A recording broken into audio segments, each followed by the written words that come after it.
Hello, and welcome to Session 8 of Day 2 of RIO 2024. I'm Jason Andrade from Vancouver General Hospital and course co-director of Rhythm Interventions Online.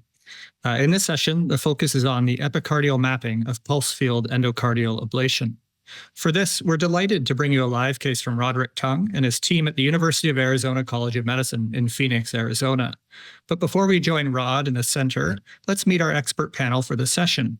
Today, I'm joined by Tina Baconnor from Palo Alto, United States, Isabel Deisenhofer from Munich, and Wendy Zhou from Aurora, US.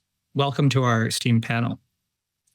Now, before we start, I just want to remind everyone that this is a live and interactive session. So please submit your questions to the operator and panel, and then I can try to direct them and address as many as we go along. But without further delay, let's join Rod and his team. Rod, over to you. Awesome. Thank you, Jason. Confirming sound is good and confirming you can see us?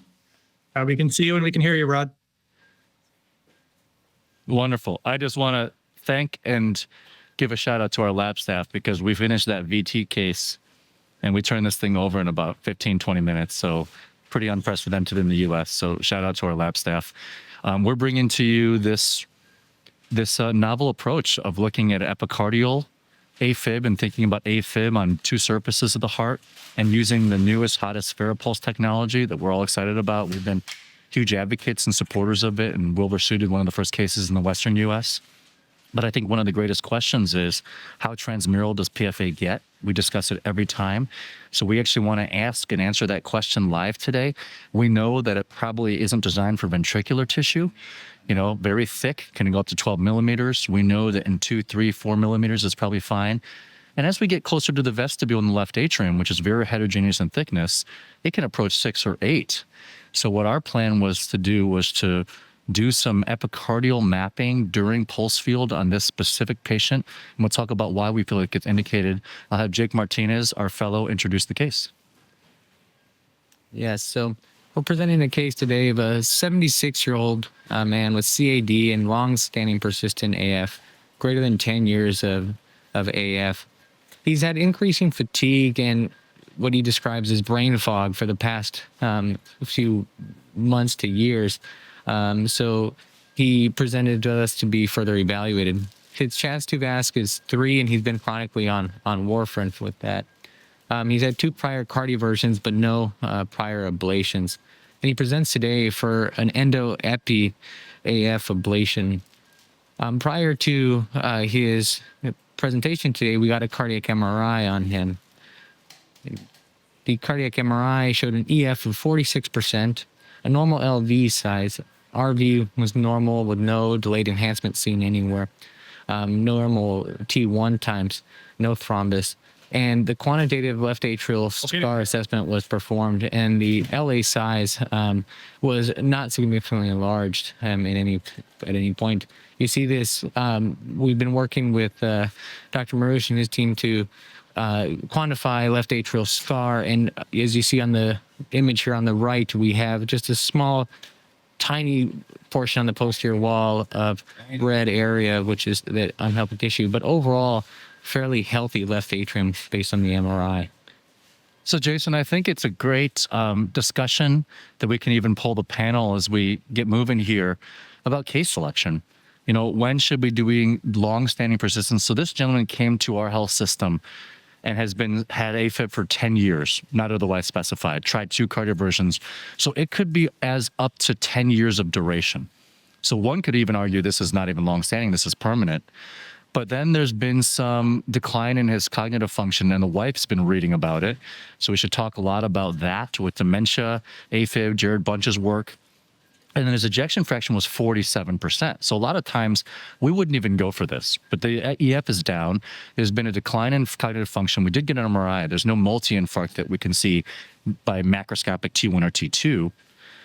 And he's been fatigued and symptomatic. Obviously, many reasons to be fatigued in life. So that's why we said, well, let's go for it, but let's look at your size first. So the LA is not massively enlarged. And with the ADAS imaging that we have, there isn't significant scarring. We're actually blinding, and thank you to Nasir Marouche, we're going to blind our studies and send them to them and compare the ADAS here in Phoenix to theirs as almost a core lab, and then we're going to compare that with voltage mapping here today. So we've been really trying to do some work on left atrial substrate detailing. But I would be interested to see, is this reasonable to take someone with long-standing persistent with lower EF 47, some cognitive decline, which is unclear, and then some fatigue and lightheadedness.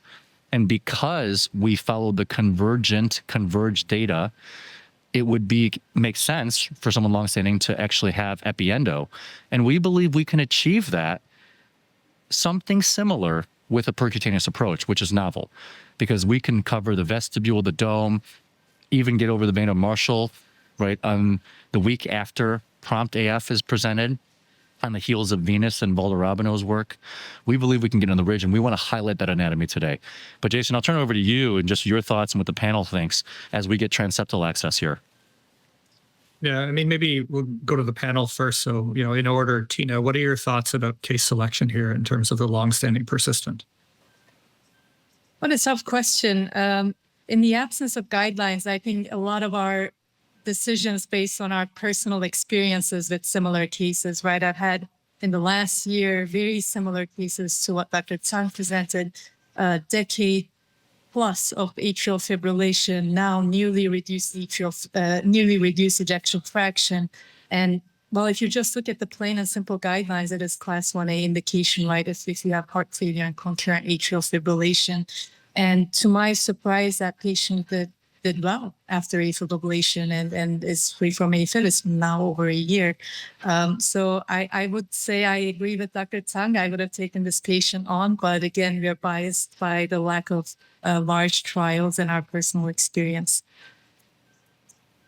Isabel, is there anything in terms of the case presentation that may push you to be more aggressive outside of the ejection fraction, like Tina mentioned, or say have restraint?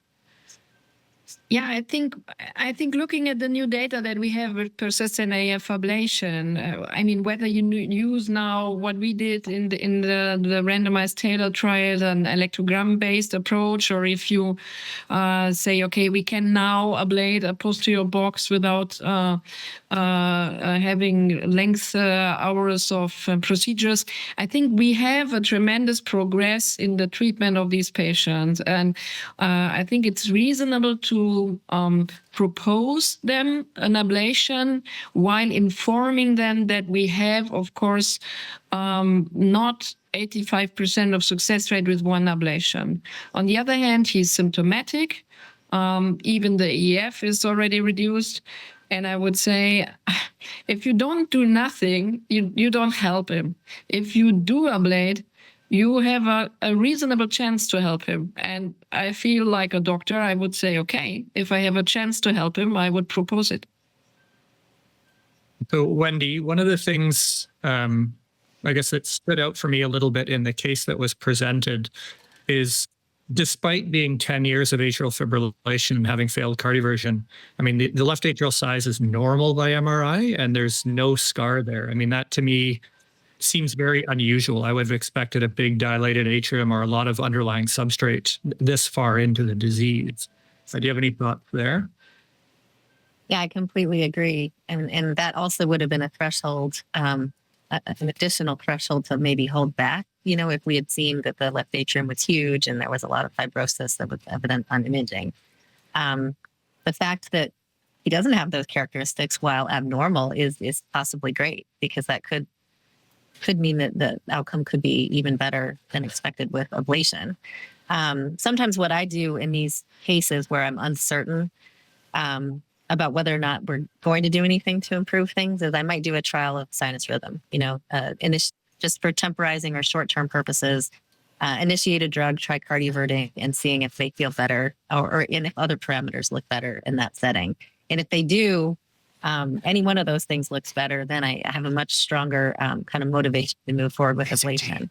With PFA, I would say that the threshold to move towards ablation is even lower still, just because, while the outcomes may not necessarily be markedly improved, at least based on what we have so far, the safety and the efficiency of the procedure seems to at least have been held up in trials as well as in, real-time use.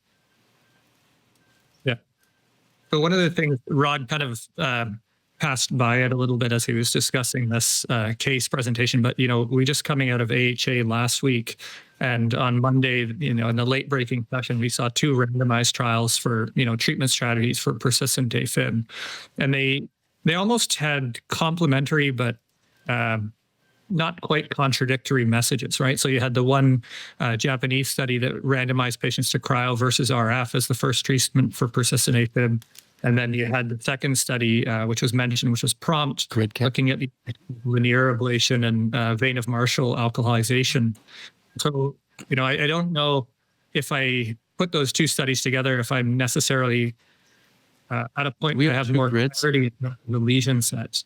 I guess when you're approaching your first persistent or your first ablation for a persistent AF patient, what do you prefer to do, especially in the now of PFA? Tina, what are your thoughts?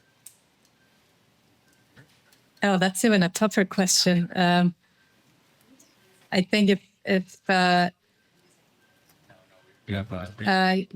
you can tell me that it's definitely the wrong thing to do, but if I do an endocardial voltage map and there's absolutely no scar, which I'm curious what this particular patient will show and if it will be in line with the MRI imaging, I think I'm tempted to do just pulmonary vein isolation, and I think there's enough data to suggest that that is the right thing to do even in a persistent AF patient. On the other hand, if I did an endocardial voltage map and there's a lot of low voltage zones throughout the left atrium, I'm tempted to extend that lesion set empirically. But I know you can argue that there's no benefit in doing that. But I know it's just one thing that we feel better about ourselves doing in the long-standing persistent AF patients. What about you? Yeah, as I mentioned before, we had this large randomized trial with the tailored AF trial where we tested the detection of dispersions. And when we saw that we used dispersion ablation additionally to PVI, we saw a significant improvement of the results. And that's why I would go for PVI plus ablation of dispersed areas using the Volta software. And I have to say that we have these trials that were low voltage guided, like the Erase AF trial. And I always find it interesting that we have only 1/3 of patients who have really low voltage in sinus rhythm. But on the other hand, we know that with PVI only, at least in longer standing AFib, we reach probably not more than a maximum of 50% success rate. So there must be more to substrate than low voltage. And that's why I feel like such an electrogram-based approach in AF and mapping really the ongoing arrhythmia is helpful. And what I'm really curious about to see in Rod's tongue case is I accidentally once mapped epicardially for electrograms because I wanted to go back to the left atrium and ended up in the epicardial space and was very, very surprised to see totally different electrograms endo and epicardially. So supporting a little bit what the working group of Natasja de Groot and Maurits Alessio always proposed, that there is this epi-endocardial dissociation. So I'm really curious to see this complementary side of the atrium. Yeah. I think that's going to be the fascinating thing with this case. I think we don't know what's going to happen, but that's the big driver for this session. And 2 sessions ago, Devi Nair presented a case of star mapping, where she showed a persistent AF patient mapping in there and showed termination. So there's a lot to learn. Wendy, what about your thoughts? No, I echo everything that has been said in that. Basically, the difference in our answers shows how, varied the practices are. I agree that, especially for a longer time persistent, I have a hard time, even if everything looks pristine based on voltage, not only or isolating only the pulmonary veins. Almost always, lately when I've been looking at it too, it's, many of these patients have really large funneling veins and, their connections onto the posterior wall almost converge. So if you do a purely antral ablation, you almost end up, getting the whole posterior wall anyway. And so I have a very low threshold to do the posterior wall in persistent AF patients. And then I still look for triggers too, so once that part is done, just isoproterenol challenge to try to see if there are other places that are repetitively firing a lot or firing and triggering AF, and then kind of going after those. Yeah. One of the discussion points that followed the presentation of Prompt AF is that, when they took a population, randomized them to PVI alone versus PVI plus lines plus alkalization of the vein of Marshall, is the success in absolute terms only went up by about 9%. And to meet that kind of 1 patient in 10 gets a better outcome, they didn't see any difference in AF burden on the follow-up. It took almost 40 minutes to an hour longer, and then the potential complication risk. And so I think we're still in that space where, there's going to be a lot of different answers when you ask people what they do for persistent AFib, and you get 3 different responses per panel or 4 different responses from a panel. So, a lot of learning opportunities that are there. Yeah, but what I really think, and that's why I'm always struggling with the vein of Marshall. It's a standardized approach, and my feeling is that we often in persistent AFib maybe overlook a little bit that this might be the common endpoint of very different diseases or ways to that persistent atrial fibrillation. And that's why I feel that as nice it is and as fascinating that for paroxysmal AFib, we have one common ablation strategy that works in 85% of the patients. I doubt that we will ever find this for the persistent AFib patients. I feel that we will always have to adjust our strategy to this individual patient, maybe ending up doing anatomical driven approaches, maybe ending up only doing CGI because we have the feeling that's it, that's enough in this patient. And our problem is how to distinguish these patient populations. That's my feeling, at least, in these patients. Yeah, that's the question, right? Is that there's probably a subgroup of persistent AF patients that do really well with posterior wall isolation, and then a bunch that don't. And so when you study the average in a trial, you may not see the difference, but we've lost our ability to figure out, this person needs posterior wall, this person needs vein of Marshall, this person needs whatever the other approach is. But when we lump them all in a single trial, we just may not have the personalization ability there. I think a common kind of analogy to this is what we do with non-ischemic cardiomyopathy patients. There are many, many different disease processes that can lead to that phenotype, and they each should be managed somewhat differently. That's, I guess, what persistent AF is. Yeah.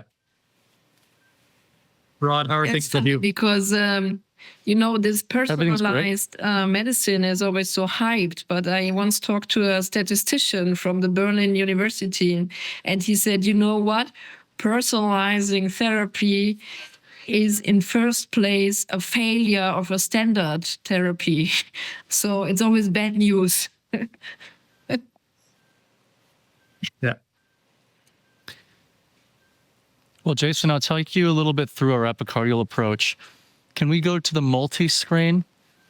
And this is nothing different than what's been described by Sosa et al. In 1996 to combat Chagas disease on the epicardium. We're using a posterior stick subxiphoid approach, a little bit at 45 degree towards the left shoulder. Let's go ahead and zoom in on that X-ray shot there on the multi. Great, on the X-ray, great. And what you can see here is that we go into an LAO approach where we want to see the left lateral border, just as a review for fellows and those that are less familiar with epicardial. And the key here is that once you puncture and you're using puffs of contrast to get in, you want to see some wires go all the way to the left lateral heart border. And here you can see we've got a double wire technique, and everything's looping around the heart, which tells us we're in the pericardial space. In this case, we had the great fortune of having no bleeding whatsoever here, so this looks great.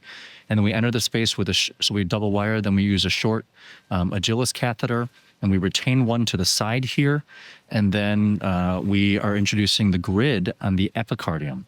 So before we show you any mapping, and this is going to be fun because we're going to develop the maps in real time together. So there's nothing baked here whatsoever. Let's go to the epicardial map right now. So let's remove the endo. Let's remove the endo completely. And what you see here, and let's go to the mapping. Wonderful. So what we have is we've got the grid catheter and the epi. And why don't we only show the epicardial catheter, just so it's less distracting. Good. And what you have here is that you got the CS as a reference, and nobody's used to seeing these sort of voltage maps or anatomic maps because you just have this plane. But to orient you, there's going to be a superior pericardial reflection that you cannot pass through, which is the top of the oblique sinus. And that's what this little dome portion is, which really accentuates the idea that there's a dome portion to this. And then you can start imagining that maybe the pulmonary veins exit on both sides of these. And that's why I wanted to have the suspense of not seeing the endocardial anatomy, just so people can orient themselves to that. So my grid catheter here, let's go to the live screen. Actually, we can see, yep, the live screen, great. So the grid catheter, and we're going to do a McGriddle sandwich. So we're going to have a grid endo, grid epi. You can see it actually looks kind of regular. Some organization, at least in this portion, but I would say this might be more of the vestibule or vestibular portion where the grid is, and it's the right vestibule. So remember that the inferior line that we typically do is at the level of those infrapulmonary veins. Everything below that to the CS is the vestibule. And that's the area that typically gets thicker, can go 6 to 8 millimeters, and that's the area that's really well addressed by convergent. So what we are is we're going to sit here and take a look, and we should also look at epi-endo asynchrony, as Dr. Diesenhofer talked about, alluding to de Groot and Alessi's work, and that's why we're going to take the other endocatheter and put it on there. But before we do that, I just want to look at the voltage map, and we can even have a little bit of a debate, because we also agree, I think the field agrees, that you cannot characterize AFib solely based on its duration. There are paroxysmals that are very scarred with advanced cardiomyopathy, and their persistence with relatively healthy. We've got to do better. So, we're even trying to come up with a Phoenix classification, based on voltage mapping, and that's kind of why we're doing some of this work with Nasir. So what you have here is, on a standard voltage map of 0.1 to 0.5, the ADAS that suggested that everything looks pretty healthy does not appear to be healthy here, but this is an AFib. But Jeff Lee has shown that if you sit there for more than 5 seconds at a time, they correlate quite well. So that's obviously a discussion point. Do voltage maps, if they have any relevance to characterizing substrate, do they matter in AFib, or they should be done in sinus rhythm? Some people actually have advocated the opposite, that AFib's more stable. And when we've been looking at this with high density mapping, with very long duration sitting there, you'll often normalize electrogram voltages because you'll get a normal that passes you. So for whatever it's worth, we're showing you real-time epicardial here, and then this is the structure of the oblique sinus within the dome of the atrium. If we come leftward and we go anterior, we can then come up the vein of Marshall, which we'll also show, which is kind of this epicardial trench or a sulcus. So we think about the ridge being something to balance on endocardially, but from the epicardial perspective, you can get into a little trench or a sulcus and then direct the catheter down and burn along that. So that's why we feel that we can do vein of Marshall and convergent with this sort of approach. So this would be a catheter-based maze. And if for some reason there's an anterior line that hasn't been completed, you can continue up over the top and then get over Bachman's bundle. And Chris Pierkowski had a great paper of total left atrial isolation, being able to dissociate RA from LA, but he requires epicardial to eliminate some of these connections. And he has the largest series on epi-endo AFib, showing that many times, over 50% of the time, you need to ablate epi to really complete a line. I'll leave it there and have any discussion points there. And we're going to start building out the endocardial map. Why don't we go to the mapping there and just show that while our panel is discussing, and we're going to start building an endocardial map right now. So, Isabel, based on what you've seen there, I mean, you alluded to it earlier in the presentation in terms of the dissociation and the signals. I guess the first question is, what are your feelings on voltage mapping in sinus versus AF? Do you only map in one? Do you map in both? Do you think that one offers more fidelity or the other? No, I think it shows different things, and I prefer to do it in AFib. Because I'm totally convinced that there is anatomically fixed low voltage, which you can see in both rhythms. And there might be, at least that's my theory, there might be functional low voltage that comes from conduction phenomena. So, for example, very slow conduction in some parts will lead to lower voltage. And this you can see only during atrial fibrillation.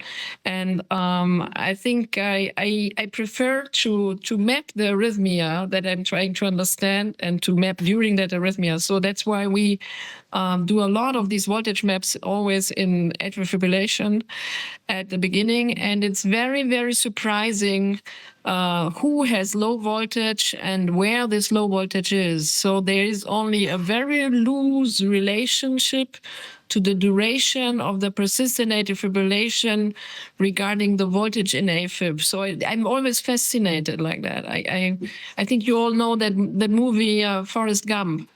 And he says then life is like a box of chocolate. You never know what is in. And that's my feeling for left atria.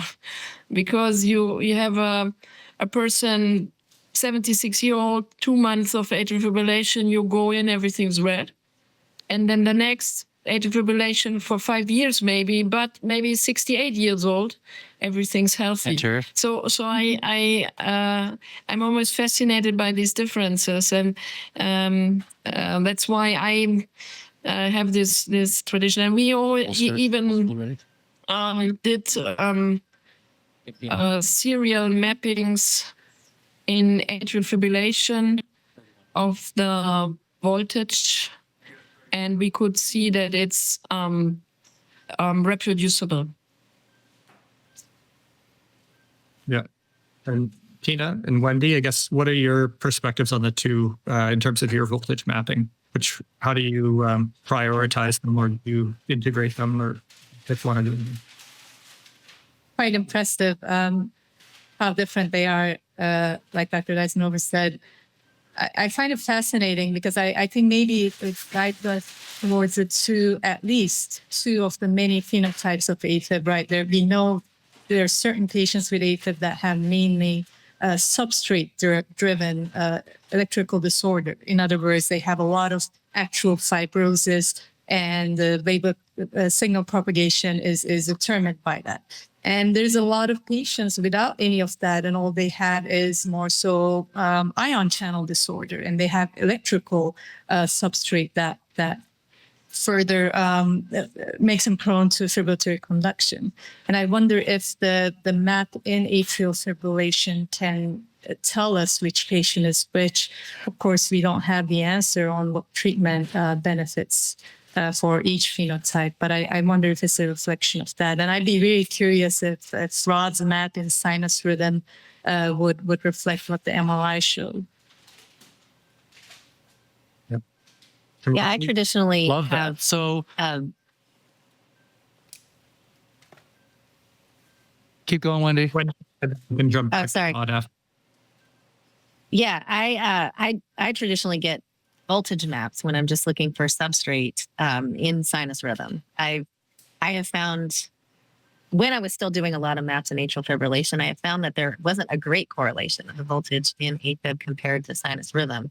I think the benefit of performing such maps in atrial fibrillation may be to get at not necessarily identification of substrate per se, but more kind of along the lines of what Isabel was talking about earlier with, areas of dispersion, that probably could be more helpful. Isabel, I guess I would be curious, we could get to this after Rod, but how consistent your voltage maps between the same patient in atrial fibrillation and sinus rhythm was. Well, maybe we'll pop back to Rod, because I think you had something to bring up here, and then we can come back to that question after. Yeah, before we move on, and I love this, we can settle this with a cardioversion, and I think we should. So let's do that, because I think that'll be interesting. That's a question that's unanswered. If you take a look at the live screen now, you have endo in the blue above the grid, and then you've got epi on the yellow. And here you can see there's a voltage discrepancy.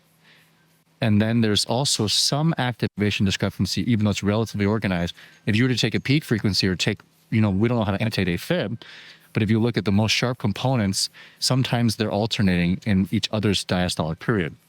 Then you might say, well, Rod, you're not really pushing that well there because you've got low voltage. So why don't we go to ICE here? And you can see here, the grid is pushing right up against where it's flattened. Let me undo that there. And let me push further there. You can see it pushing into the sheet there. So we're pushing as hard as I can with the grid. And we've got this McGriddle sandwich. Go to the multi and zoom, do an exploded zoom of the fluoroscopy. And zoom up the fluoro image, please. Yep. Zoom up fluoro there. And we're going to enlarge that as much as possible. And we just want to show you what this sandwich looks like here, even more. Great. Let me just do it live. Does it get any of it? There you go. Everyone can see that live. The electrodes are nearly superimposed on each other in LAO there. So this is kind of this McGriddle idea, which have to give credit to Ed Gerstenfeld for looking at in the swine model. And then we said, well, we might as well just do this here. But you can see voltage discrepancy and some activation discrepancy here as well. And then any other comments? And then I think what we'll do, if everyone's okay with that, we're going to cardiovert and then map really quick endo-epi, and then we want to pulse before the time is over with the grid on the epi and treat the posterior wall. 20 minutes. Great. That's perfect. Can we cardiovert, please? All right. Back to you, Jason. All right, sounds good. I guess while we get that voltage map in sinus done, we can come back to that question. I can say from, what we do in our lab, if a patient shows up in AF, we map them in AF, we define the voltage in AF, and then we do our procedure and compare that to sinus after PVI, and then make a decision if we're doing anything in terms of PVI plus. And there's rarely a perfect overlap between pretty extensive low voltage areas in AF, and sinus doesn't usually look that bad. I know that there's a couple of studies that have tried to correlate this, and they've shown that the relationship between MRI and AF voltage map seem to be a bit tighter in some series compared to sinus and MRI. And so I think there's enough uncertainty there, at least from our perspective, that we like to take all the information from all of those different maps to make our decision about how we're tailoring it for that person. I guess that kind of comes back to Wendy's question for Isabel. How about you? Disappeared.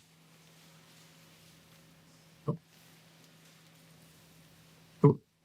Isabel, are you back? Yes, I'm sorry for that. Okay. I'm still at the hospital and they seem to work on the network. So please do not care about me. I might be off and on. I'm extremely sorry for that. Jason, I'm just going to show one thing as you guys are discussing. The last connection of the Wi-Fi here. Sure, sounds good. Rod, you want to show something? Yeah, let's go to the screen. So we just we took the recommendation of the panel and we cardioverted. Go to the review screen, please. Great. We cardioverted and had 2 beats of sinus rhythm, and then we went back into AFib. Great. But that's nice opportunity for trigger mapping. Assuming the sandwich was pretty good, which we all saw, what's even cooler about this is you can see the sinus first 2 beats. There is clearly a voltage discrepancy as well, epi and endo. Electrograms look kind of similar, but you see a double potential on one, the lower epi, and the epi's healthier than the endocardium. That could be a barrier to something transmural. Number 2, the PAC that triggers is earlier on the epi. Now in this location, but it's even earlier on the epi than it is endo, which is interesting. So I think the reason we love this is there's just infinite opportunities for mechanistic exploration. I think we often assume things, and Mark Josephson taught us to never believe what we're told and challenge all dogma. But here you can see that this looks like wherever this is, the epi is actually preceding the endocardium in this localized area. Now that could mean absolutely nothing, but it could actually mean something. And we've seen that sometimes when we have the grid, it's actually there's actually huge dispersion of depolarization with epi versus endo. Let's cardiovert one more time live. Let's go to live, and let's just take a look here. Let's just get the grid together again one more time. Let's get the grid here. Let's cardiovert one more time live. And if we can't, then it is what it is. And then we're going to go ahead and start pulsing and do our veins and our posterior wall. Good. Go ahead. Go live screen, please. Review. Live screen. Live screen. Good. Let's let everybody see. Great. So you can even see here with this grid that there's a huge difference there between the epi and the endo. Okay, just by voltage and by characteristics, it actually looks healthier on the epi. And you can see there's fractionation and almost what looks like atrial late potentials or double potentials. That's a really nice image there. So everyone can see the blue looks fractionated, low voltage. And right now it's holding up, and it didn't. Let's take a look at that initiation. Let's go to review. Now this actually looks like a focal tachycardia, at least on the epi. Good. Oh, that's really nice too. So let's go to the review screen. And what I'm seeing there again is there's something that's very near field on the epi that precedes the endo. But again, this doesn't mean it's the earliest site of activation. Can you go up and show the CS? Let's just see how the CS is activating during that PAC. Good. It looks like it's proximal to distal. Proximal to distal, and the endo is even earlier than the epi on that. And then we know the epi is even earlier than the endo there. So it doesn't mean we're going to know where this is, but maybe it's an RIPV trigger because we're close to it. So I think what we're going to do is we've tried 2 cardioversions. It's not holding. Let's go ahead and start ferropulsing, and we're going to ferropulse over these regions and see what we see. We're not going to be able to compare sinus, but we did for a couple beats, and there's a clear discrepancy between endo and epi there on your review screen. Go back to the review just so everyone can see that again right there, because I think that's a great image. Is the blue is endo and the yellow is epi, and it's a total sandwich, probably separated by only a couple millimeters.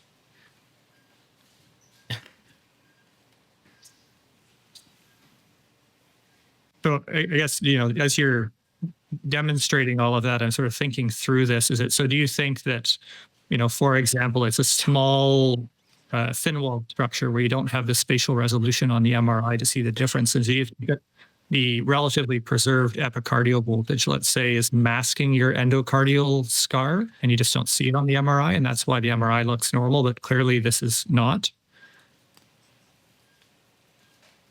Yeah, I agree with you, Jason. I think there's definitely not enough resolution to be able to look at the thin wall atrium. And that's been the challenge, right? That's why kudos to Marouche, but it's been hard to replicate that, globally in the US. And that's why we're working on it to see what signals are they seeing.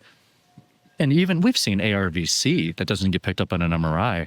So even the RV free wall sometimes is missed with the delayed enhancement. So I agree with your hypothesis.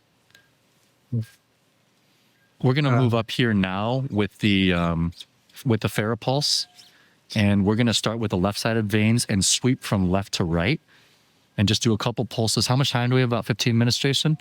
11 minutes, right? Yeah, about 10 minutes, roughly. Okay, perfect. So what we'll do is we'll start with the left-sided veins and then sweep over to the posterior wall and get that grid catheter in the middle of the posterior wall so we can monitor what is happening there. And obviously, we pray for transmurality. We all want transmurality. And Andrea Natali and Claudia Tondo published a small series, I believe it was 3 patients, and they said it was transmural in all 3 when they pulsed and they mapped epi across from it. And we've done 4, and we have not had that good of a batting average. There's no question there's transmural posterior wall isolation, but we find that there's a couple little pockets sometimes that are probably isolated epicardially, maybe a fiber, that just can't get isolated. So we have not had the same luck of being fully transmural, but make no mistake about it, most of the posterior wall gets taken care of on both. So I think this will be fun for us to see. So you can see that. Let's go to the map right now and just say, I'm just trying to position this catheter. That is such a beautiful to show a display of the anatomy.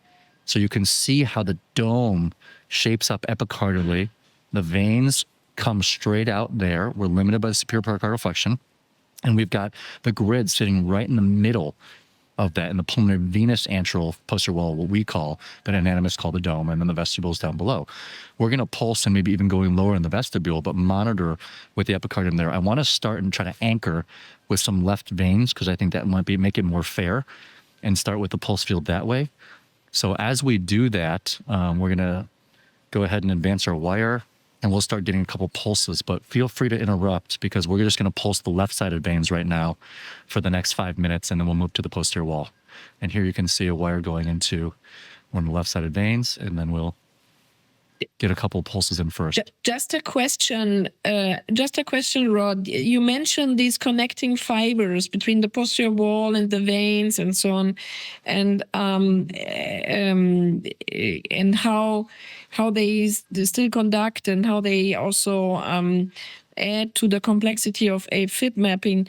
Do you think that when you have these varipose lesions to the posterior wall, that the fibers are not only transmurally, but maybe even beyond their structure, really, ablated? Because, what we are going to see right now when you do the pulses will be also the effect of stunning. So can we differentiate in this setting that you just mounted stunning from really ablated? Because we're just farther away. The short answer is no. The short answer is no, unless you take a look. But we've seen things recover in 5 seconds, 5 minutes, 20 minutes. We don't know unless we start doing systematic mapping studies 30 days later, which we know is challenging in some environments. Yeah, so I think the real value is if you don't see it go away, that has value. If it goes away, that's wonderful, but we don't know how long, as you're saying. But if you don't, which we sometimes don't, and with the VT paper that we published, which was the Ferropulse VT, none of the late potentials were going away in the ventricle on the large catheter, which is a larger electrode, which means it's definitely not transmural in the ventricle. And we all know that, but we wanted to see the extent of it. So we just want to know at what parts of the left atrium does it reach its limits? So we just did the first pulse here. This is a large inferior pulmonary vein. Go ahead, come on here. And we're going to sweep our way right over the grid before time is up, Jason, I promise. Should be okay. But we started a little bit late, Go ahead, so we might have a bit of a run anyway. Okay, flower here. Go ahead and look on ice. Show them ice view. I just want to see them what we're seeing here. We can see that we're kind of a little bit in, a little bit out on that left inferior pulmonary vein. It's quite large. We probably should have sized up a hair on it, but you can see for ice, we, like Debbie, have been doing a lot of fluorolysis as well. This one would not be because it's epicardial, but here you can see we're kind of pushing on the carina and that portion, and we like to see it bend back just a touch, because Hiroshi has taught us it is a contact game 5 or times more optimal. Go ahead and pulse here. Go to the live screen, and you can see that there really are already no signals, which, as Isabel said, we don't know if that, but we like to see it, but it's not a guarantee. But the absence of it is definitely something that is noteworthy. Go ahead again. We're going to do the left upper, and then we're going to swing around. Start going towards that grid. Yep. Great. Okay, that's baskets and flowers there. A basket of flowers. Okay. All right, and let's go in here.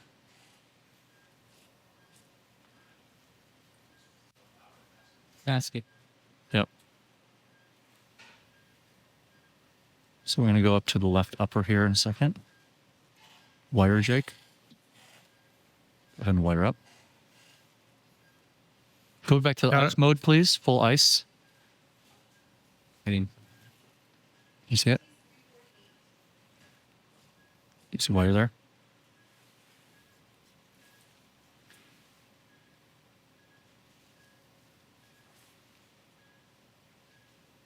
Okay, that's closer to the upper. And advance some sheath, get a little bit of sheath work up here. Okay, there's not much here. Okay. Go to the end site, the mapping. Great. So you can see we're closer to the left upper there. Not totally covering it there, but there are some small electrograms here. Go ahead and take that.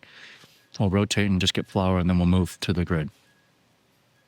I just think anchoring it from here might give it a better shot. Best case scenario, go ahead and come on here.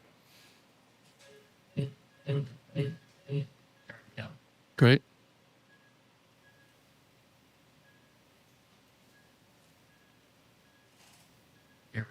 Yep. That looks pretty good there on ice. Great. Rotate. There's a nice rotation. We can see the spline there. Go ahead. Mm-hmm. Electrograms live look pretty low. Mm-hmm. All right, a couple more flowers and we'll get to the main event.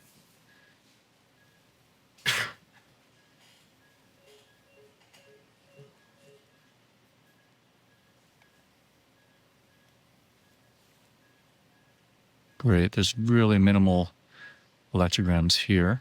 Go ahead, come on here.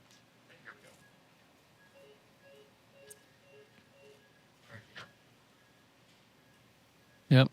Pushing a little bit there. You can see the flower bow back a little bit. There's minimal electrogram already. We do think that when you go in olive and go in, it actually is great for mapping as well. That simulates like an Orion catheter the best there as well. Do we rotate there? Okay, let's do one more there. There's a little bit of electrogram there on Pharaoh 3 to 5. Go ahead here. Rod, we have about 5 minutes or so. I don't want That's to perfect. That's perfect. skip ahead, but That's perfect. keeping in mind, Great. Okay, now let's go to the mapping screen. And now we're going to start moving towards that grid, which is what most of us want to know, is what happens there. And we're obviously hoping it's transmural. So let's move over here.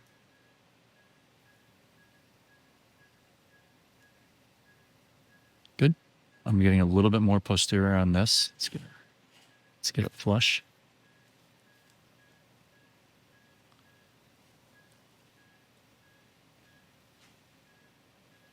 That's a different location. Yeah, we're coming up a little bit higher here. Go ahead and take that. Mm-hmm.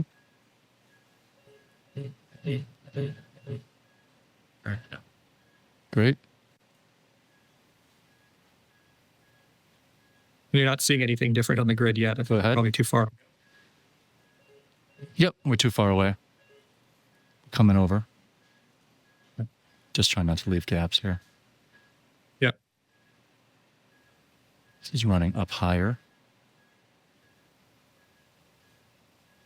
Great. And the key here is obviously getting it on FOS. So let's go to ice here, because we like to use ice as the confirmation there. And remember, we're not seeing much voltage here, and it could be because of poor contact, but there wasn't minimal voltage here. If you go to ice here, you can see pushing there, it finally slides in. We really want this to be across from it. There you go. So that's closer, right across. Go to the full mapping screen. Full mapping screen. Great. That flower could not be lined up better on the grid. Let's confirm contact on ice. Let's show the ice screen. So there it is. I'm going to push further right in there. Does anyone have concerns about wall contact? You can see there's electrogram on Fairwave. I'll push even a little more just to make sure. Let's go to live screen and show Fairwave. There you go. So in the blue, we have the Fairwave. So there's some signals. Let's go ahead and pulse here. And we're looking for the effect on yellow, right? And right there, you can see yellow already went very far field, which is great. So the near field's already changed, but there's still some signals. And they're on C1, C2, which is the upper part there, right? So pulse again.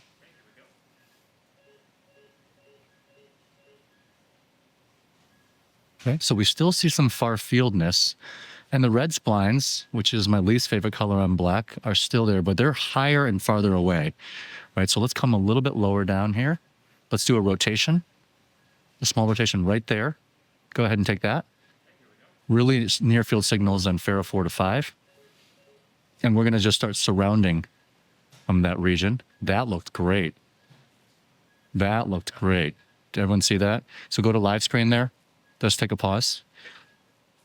So it's interesting that up higher, right of it, that really just silenced their epi over there, which was great. And we're going to come down here a little bit lower, right there, and come on here. Yeah. Mm-hmm.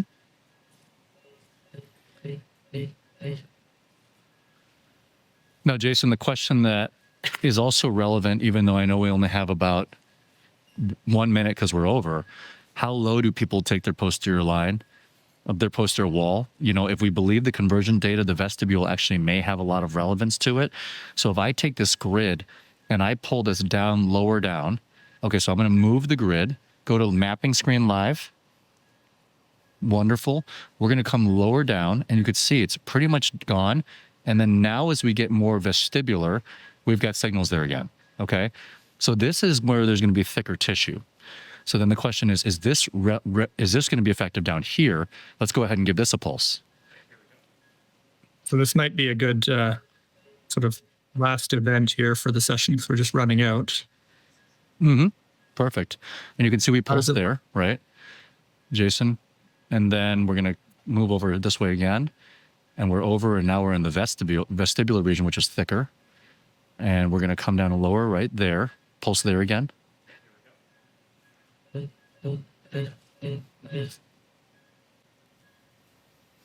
And that took care of business beautifully.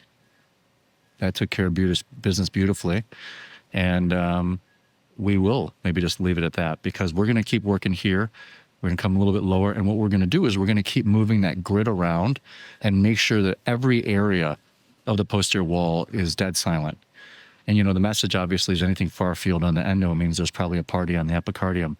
But we're going to basically validate transmural isolation across the whole way, which is what excites us about this ability. Then we're going to do RF ablate in the vein of Marshall over the vein of Marshall and the epicardial sulcus, and then see if we can hold sinus rhythm. So I just want to thank everyone for the opportunity for us to highlight our young and growing team here in Phoenix, Arizona, and thank the organizers, the sponsors, and obviously all the great comments about all the unknowns of AFib.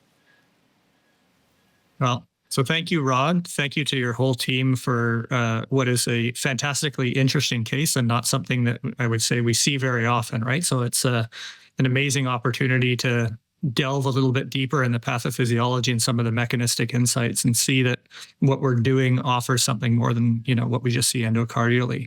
So thank you very much. Thank you to Tina. Thank you to Isabel. Thank you to Wendy.